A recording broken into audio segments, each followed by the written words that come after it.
Oi, pessoal, tudo bom? Estamos indo aí, né, para nossa 25ª aula, a terceira na 13ª na metodologia EAD. E hoje, pessoal, nós vamos falar de gessagem, finalizando toda essa parte, né, a primeira parte aí fundamental da adubação. Você faz a análise de solo, né, a coleta do solo, a análise de solo, a gente começa pela calagem. Então a gente tá vendo calagem e gessagem. Então, hoje é a última aula que aborda esse assunto.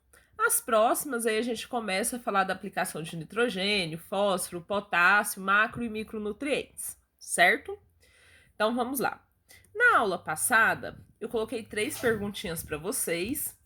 A primeira, ela é falsa, porque o calcário ele deve ser mais uniforme possível, pois ele não tem a capacidade, né, de se uniformizar.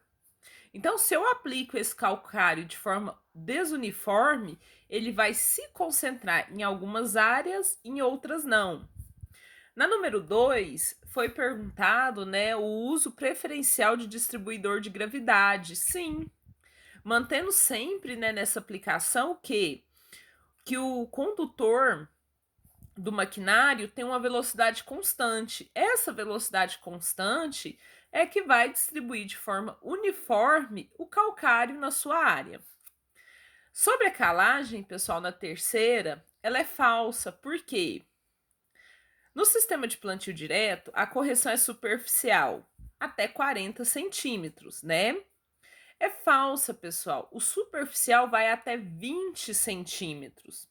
E deve também se monitorar a camada abaixo, ou seja, as subsuperficiais, para ver se nós não estamos tendo os problemas de toxidez de alumínio, tá?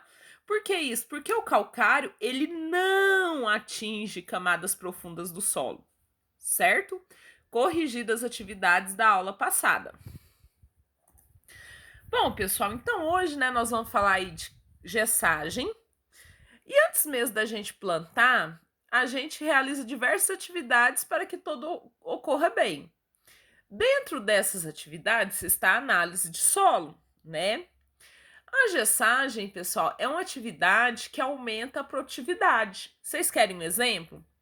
Quando se faz uma comparação de um solo com e sem gessagem, há um incremento de 9,3 para milho e de 11,3 para soja, ou seja, no caso da soja, aumenta-se mais de 10% na produtividade.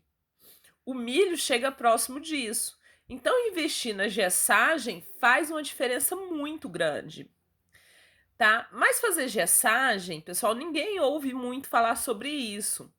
Por quê?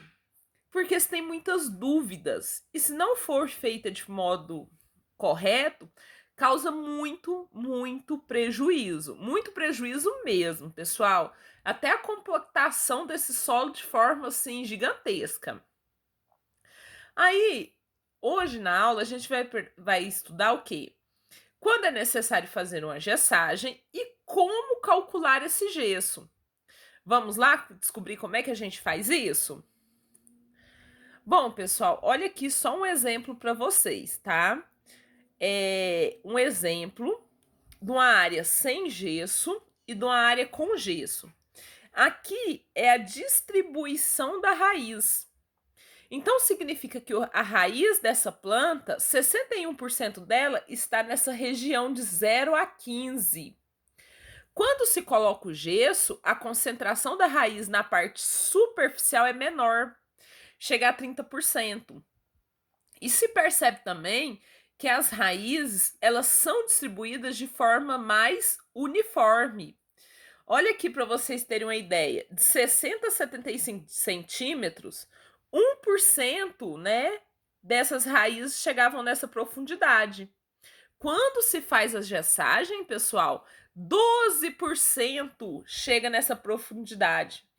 Raízes profundas, pessoal, suportam um veranículo, suportam uma estiagem, né, muito grande e busca mais nutrientes. Significa que essa planta vai crescer mais, vai produzir mais.